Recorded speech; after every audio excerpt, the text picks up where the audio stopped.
Hello, neighbors, and welcome back to Voices of Union County.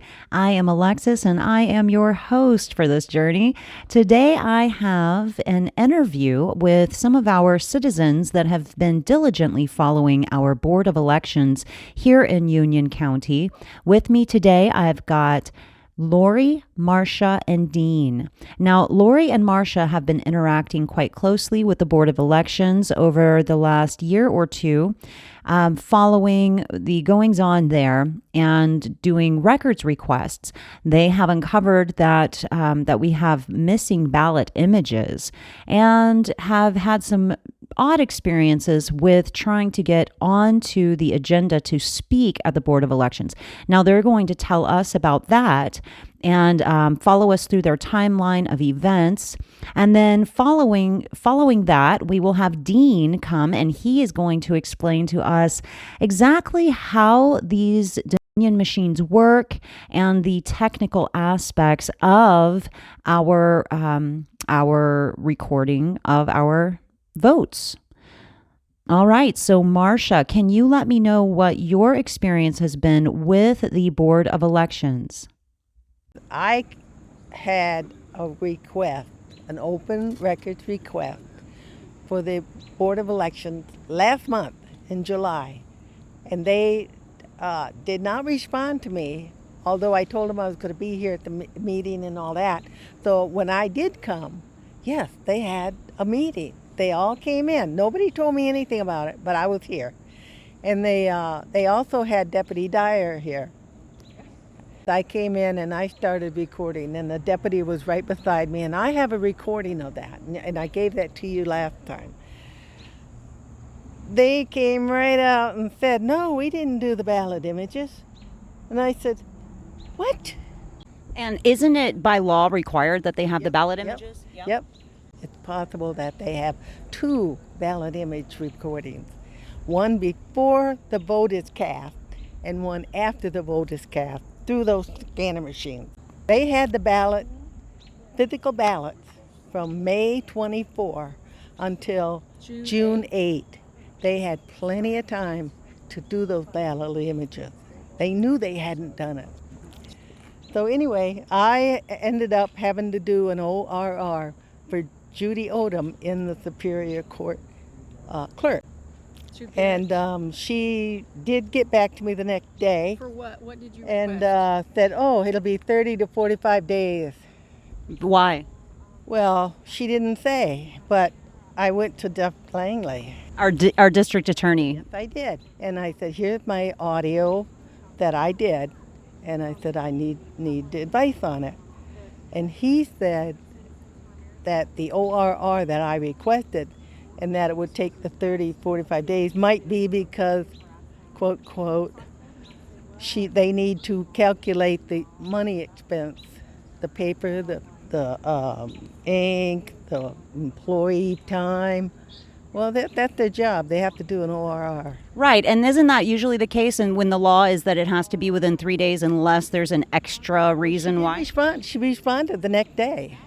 Right, but the records request, from my understanding, has to be fulfilled within 3 days. No. They have to give you a good reason why they can't do it within that time. Did she give you that? Well, she said, we'll get back to you in 30 to 45 days. What Marcia requested from Judy Odom, the clerk of Superior Court, is the actual copies of the physical ballots. On June 8th, she requested the digital ballot images, totally two different things. So when the supervisor of elections hands the boxes to the Superior Court clerk, they are now in her possession. The clerk of the court, the Superior Court, has the authority to unseal, to order those to be unsealed. Okay, yes it does, but they can't leave the storage unit. They have to do the copies there, and that's why I don't need a court order. Oh, and then one more thing. 3 judges. Okay. I had to do all the Superior Court judges and give them copies of what I gave to Judy Odom. But last week, every one of those people were off on a state convention. So I didn't get all of them until this Monday. Now, from my following of this, there have been more than just this situation. Can you tell me a bit about what both of you experienced with the meeting that was said to be canceled last month? You requested to be on the agenda, and they told you that it's canceled. Is that right? That is the July meeting. So I went to the June meeting with Marcia and two other people. Yep, you were one of them. And we requested hand counts of the ballots. And it's my understanding they still had the ballots in their possession right here at the building. Well, that's the day they took them. That's the day they gave them to Judy Odom. My question is, did they take them before the meeting or after the meeting? I would like to have asked them that today. That was one of my questions. They took it before the meeting. Now, I remember at that meeting we were talking with them about hand counts, and they were acting like it's something that could be done if we actually wanted it, but they were telling us that it was probably a waste of time. And then shortly later, we had a GOP meeting where we were talking with the board of electors from the GOP side, telling them that we do, the whole room, it seemed, was in consensus of that we wanted a hand count.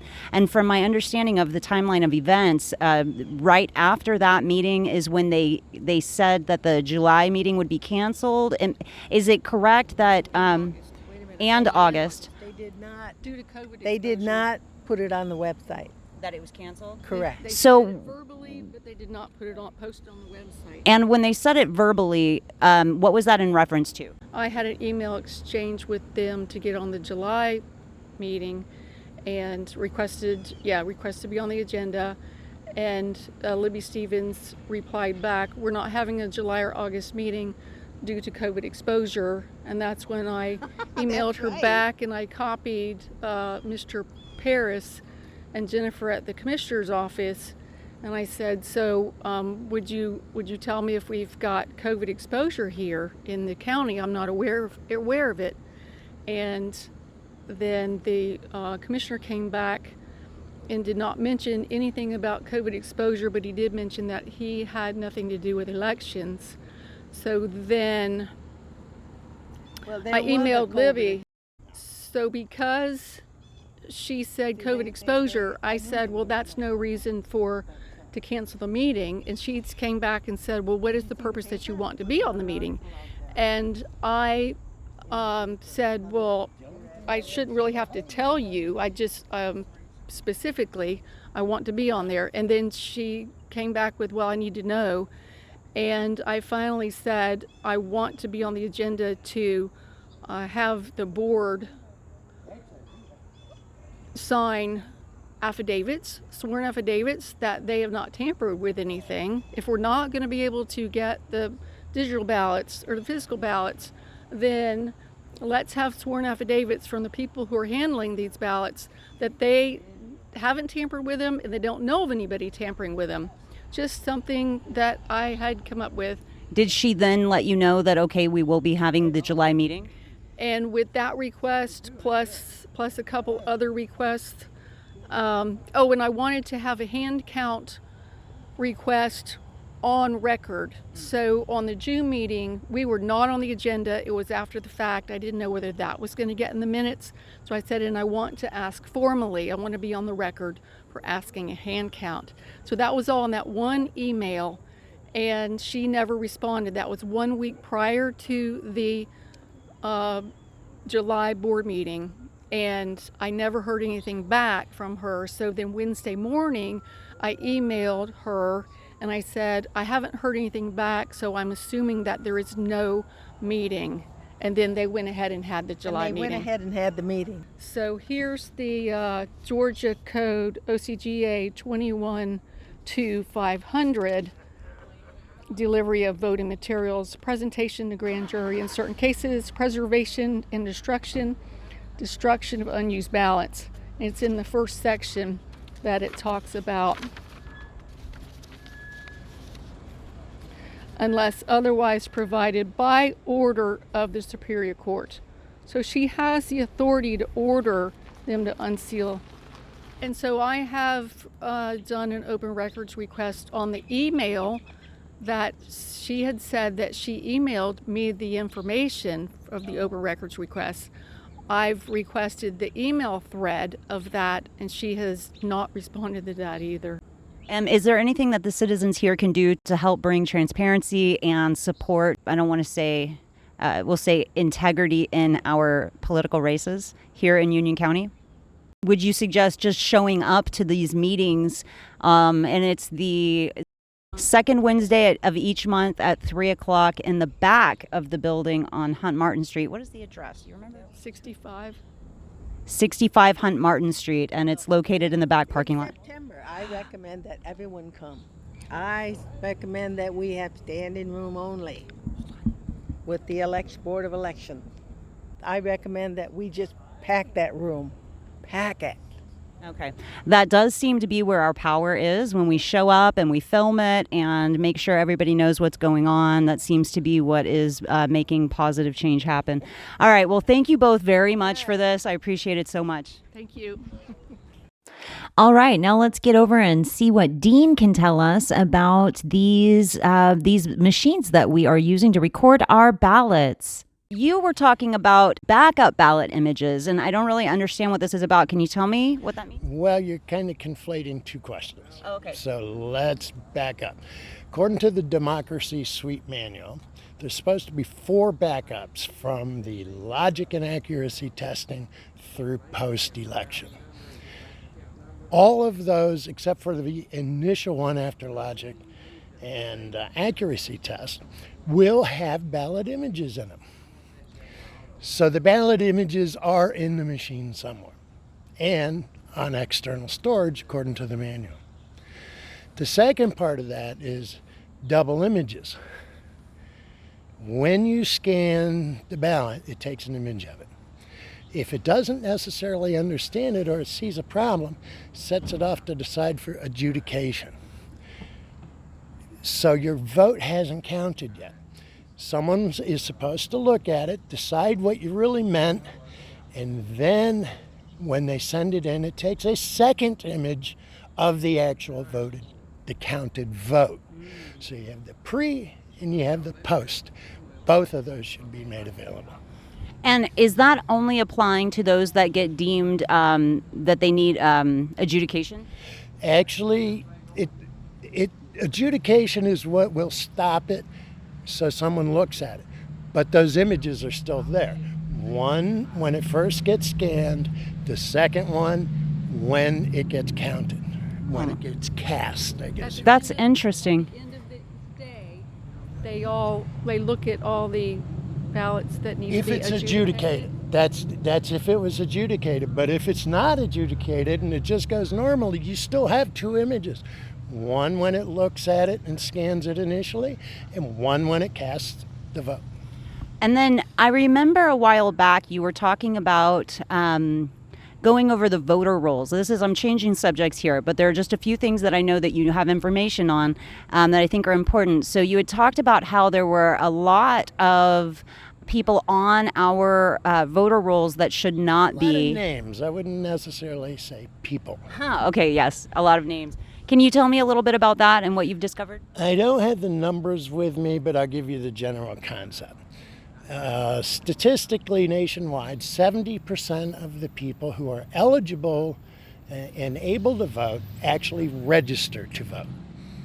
So 30% are just lost causes, forget about them. 17% of those are under the age of 18, so they don't count. If you take those statistics, apply them to our voter roll, which is about 22,000, something in that area now, we have a bloated voter roll of about 6,500 names. Yep. Wow. And then did you try to take action to get that cleared up? I did. We did a lot of contesting with True to Vote and stuff. So far we haven't heard back, but that's also when they came out with the 2000 thing. Very busy right now, so we're just kind of in limbo right now, waiting to see. And from your understanding, who is responsible for cleaning up those the voter roll? Georgia, that's supposedly the Secretary of State, and then it's kind of pushed down to boards like this, who are actually supposed to do the final work. But Georgia has they've signed our voter roll over to Eric, and they're supposed to do the cleaning, and they send a report once a month to Georgia and stuff, who Georgia never looks at them. Is this a private company? They never really ask. So how is It's not it? a governmental thing, because it's a Obama contract. tried to turn it into a governmental agency, and he was denied that. So he did it as an NGO, I guess. How is it? Is it capital letters ERIC? ERIC. Okay. All right. Wow, that's new. I didn't know anything about that. Thank you. Is there anything else pertaining to our local election here? And of course, you weren't here when we were discussing that earlier, but is there anything specifically that you would like for the people of Union County to know about our election process right now? If you want to vote and you want your vote to count, if they send you a mail-in ballot, don't open it. Hold on to it. Keep it with you. Go and vote in person. On the day. Okay. Yeah, the day of. If they happen to say, well, we sent you a mail-in ballot and it's already been voted, don't take out the ballot that you have still sealed in your pocket or purse. Call the sheriff immediately. Have it documented. Say, I want to report a stolen identity, and I'm right here. Don't say election fraud or anything like that. They don't care about that. Yep. That's pretty When good the advice. sheriff comes in, verifies that, you have them write it up and say, this is how I know. So go earlier Here's my earlier ballot. in the day on election day. Yeah. Well, Yeah, mine, it doesn't hurt. this is any day that they have early voting as well. Okay. Now, I saw that recommend information. No early Right. voting, and I'll tell you why. Because all it does is tell the thieves how much they have to steal. It Right. gives them a head start on the game. So vote election day, one day. Okay, well, I'm feeling pretty caught up. Is there anything else that we need to know to be informed citizens regarding our election process here in Union County? The request from our Board of Elections and Board of Commissioners would be request to get rid of the Dominion voting machines and go back to paper ballots, along with seeing the ballots and getting an audit done, getting And- a hand count done. Could our board of electors decide that Union County is not able to have the machine? The commissioner has the ability to state that we can go for paper ballot. So our sole commissioner has the power to give us the paper ballots and take away the voting machines? Yeah. It's well within his purview, whatever. Okay, we'll have to look into that, and if that's the case, then the citizens can do something about that because he's our representative and wants to do what we want because that's what his oath of office was and why we pay him the big money. Okay, thank you everyone very much. Also, there's a petition. What? There's a petition floating around to sign if you'd like to request a hand count. Have to get another one made up to request the get rid of the Dominion machines. Maybe we could combine those. Okay, so be looking for a petition coming up in the near future, and then let's start talking with the commissioner about getting our paper ballots so that we don't have to go through all of this confusion. All right, thank you, everyone. I really appreciate your time today. Okay, neighbors. So that was a fantastic interview with three of our dynamic citizens here in Union County, doing their best to look out for our vote. If you would like to support them, be looking for the petition that will be circulating. And also be sure to go to the Board of Electors meeting. The Board of Elections meeting taking place. It is the second Wednesday of every month at 3:00 p.m. And it is at 76 Hunt Martin Street. So it's going to be in the back parking lot. So don't be like me and get lost. Pull into the back parking lot and you will find the entrance there. And come and peacefully attend the meeting so that you can hear what's going on and so that you can make sure that your representatives know what it is that you would like to have happen in your county. Now, of course, Voices of Union County is funded only by viewer support, and the viewer base is limited only here to Union County. So if you appreciate having this news channel and having the ability to watch all of these meetings and hear all of these wonderful interviews from our wonderful citizens, please consider donating to help keep this channel running and making sure that it is available for free without having to be hidden behind a paywall. You can do so by visiting Give, Send, Go and doing a search for Local Citizen Reporter. So you'll find Local Citizen Reporter at Give, Send, Go, and you can sign up for monthly donations there. Or you can click the link for the PayPal donations button in the comments section below this video. It will be pinned to the top of the comments section. YouTube doesn't allow links, so I can get away with it by putting it in the comments. And of course, I truly appreciate your support. And to my supporters, thank you so much. Without you, it would not be possible. All right, that's it for today. I will see you again soon here at Voices of Union County.